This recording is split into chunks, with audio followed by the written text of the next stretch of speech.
Hello friends. आज है 1 फरवरी और 1 फरवरी को आपका एसएससी जीडी का फर्स्ट शिफ्ट का एग्जाम समाप्त हो चुका है और हिंदी और जीके जीएस के लगभग सभी क्वेश्चंस प्राप्त हो चुके हैं और सारे क्वेश्चन हम लोग 1 बाय 1 देखने वाले हैं। कुछ इंपॉर्टेंट टॉपिक देखेंगे जिनसे क्वेश्चंस हर शिफ्ट में पूछे जा रहे हैं। ठीक है, तो वीडियो में अंत तक बने रहें और चैनल पर नए हैं तो चैनल को सब्सक्राइब करें। शुरू करते हैं आज का वीडियो। पहला जो क्वेश्चन पूछा गया था कि अर्थशास्त्र के रचयिता कौन है। ठीक है, तो अर्थशास्त्र के रचयिता कौन है? कौटिल्य, ठीक है, चाणक्य, विष्णुगुप्त, इन 3 नामों से इनको जाना जाता है। ठीक है, इनके द्वारा अर्थशास्त्र लिखा गया और मौर्य वंश की स्थापना में इनका बहुत बड़ा रोल था और चंद्रगुप्त मौर्य के जो प्रधानमंत्री भी यही थे, कौटिल्य। ठीक है, इनके द्वारा लिखी गई पुस्तक कौन सी थी? अर्थशास्त्र। बहुत इंपॉर्टेंट पुस्तक है।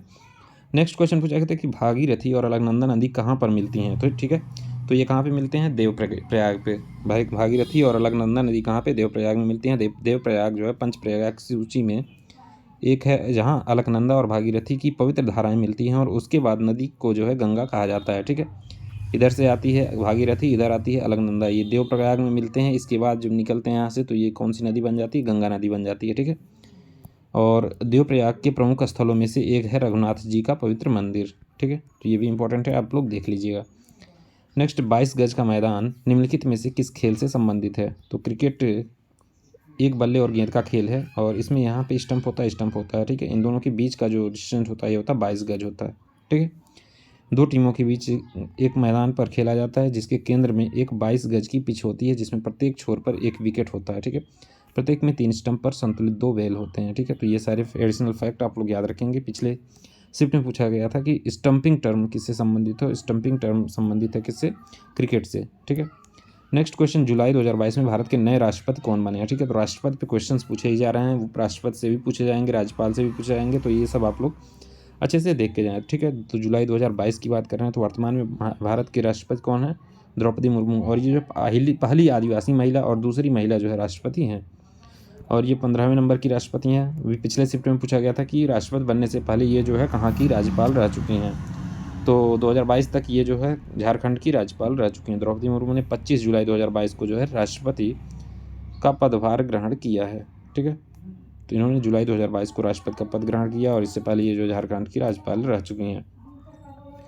अनुच्छेद 22 किससे संबंधित है? तो अनुच्छेद 22 एक जो है गिरफ्तार किए किसी व्यक्ति को ऐसी गिरफ्तारी के कारणों के बारे में यथाशीघ्र सूचित किए बिना हिरासत में नहीं रखा जाएगा और न ही उसे अपने कानूनी व्यवसाय से परामर्श करने और बचाव करने के अधिकार से वंचित किया जाएगा। ठीक है, तो ये सारे फैक्ट हैं किसमें लिखे गए हैं? अनुच्छेद 22 में। ठीक है, नेक्स्ट क्वेश्चन पूछा गया था कि भारत के नए सीडीएस किसे नियुक्त किया गया। ठीक है, तो वर्तमान सीडीएस है अनिल चौहान। इनसे पहले कौन थे? विपिन रावत थे। हाल ही में केंद्र सरकार ने पूर्वी कमान के पूर्व प्रमुख लेफ्टिनेंट जनरल अनिल चौहान को नए चीफ ऑफ डिफेंस यानी सीडीएस के रूप में नियुक्त किया है। ठीक है, जनरल मनोज मुकुंद नरवणे जो है भारतीय थल सेना के प्रमुख हैं, ये भी आप लोग याद रखेंगे।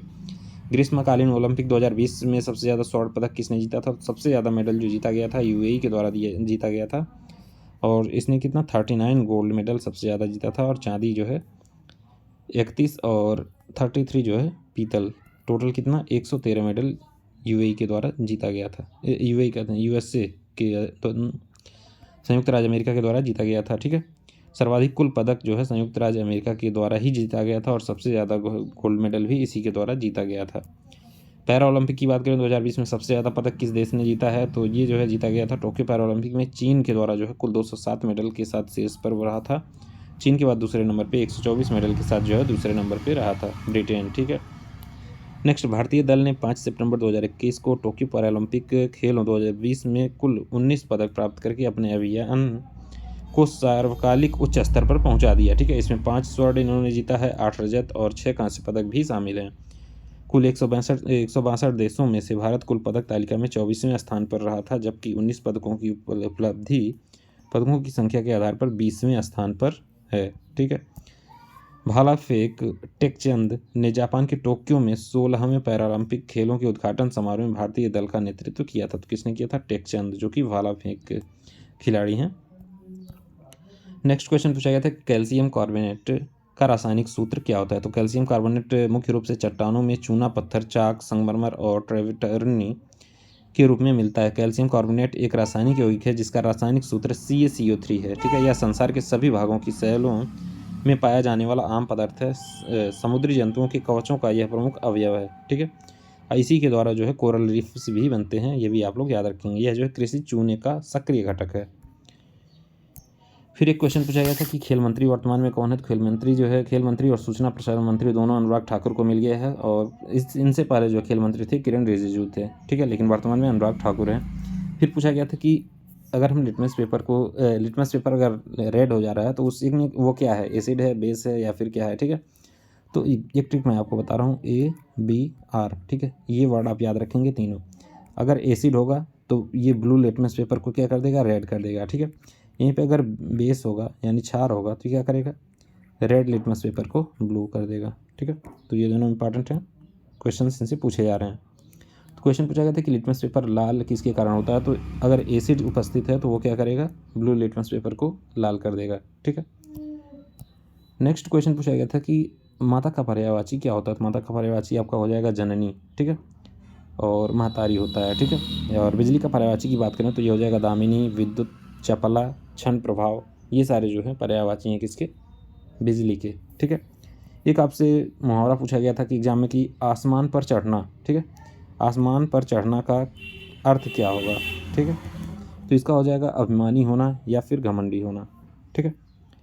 नेक्स्ट पूछा गया था निम्नलिखित में से कौन अप्रत्यक्ष कर है। तो कर दो प्रकार के होते हैं, एक डायरेक्ट, एक इनडायरेक्ट, ठीक है। अप्रत्यक्ष कर वे कर होते हैं जो सीधे जनता से न लेकर अन्य साधनों द्वारा लिए जाते हैं, जैसे बिक्री कर, सेवा कर, एक्साइज ड्यूटी, ठीक है। GST भी आपका जो है एक अप्रत्यक्ष यानी कि इनडायरेक्ट कर है, ठीक है। नेक्स्ट द्रौपदी मुर्मू, ये जो है राष्ट्रपति के बारे में क्वेश्चन पूछे जा रहे हैं, कई बार पूछे जा चुके हैं। तो यहाँ पे देख लेते हैं, द्रौपदी मुर्मू में राष्ट्रपति बनने से पहले किस राज्य का राज्यपाल थी, किस राज्य की। तो ये झारखंड की थी। द्रौपदी मुर्मू भारत की 15वीं और वर्तमान में राष्ट्रपति के पद में सेवारत भारतीय राजनीतिज्ञ हैं। राष्ट्रपति पद को संभालने वाली उड़ीसा की द्वितीय, ठीक है, ये उड़ीसा से हैं, की द्वितीय व्यक्ति हैं और देश की सबसे कम उम्र की राष्ट्रपति हैं। स्वतंत्रता के बाद जो है पैदा होने वाली पहली राष्ट्रपति हैं। राष्ट्रपति बनने से पहले उन्होंने 2000 से 2004 के बीच में उड़ीसा सरकार के मंत्रिमंडल में विभिन्न विभागों में सेवा दी, और 2015 से 2021 तक जो है झारखंड के 9वें राज्यपाल के रूप में भी कार्यभार संभाला गया था इनके द्वारा।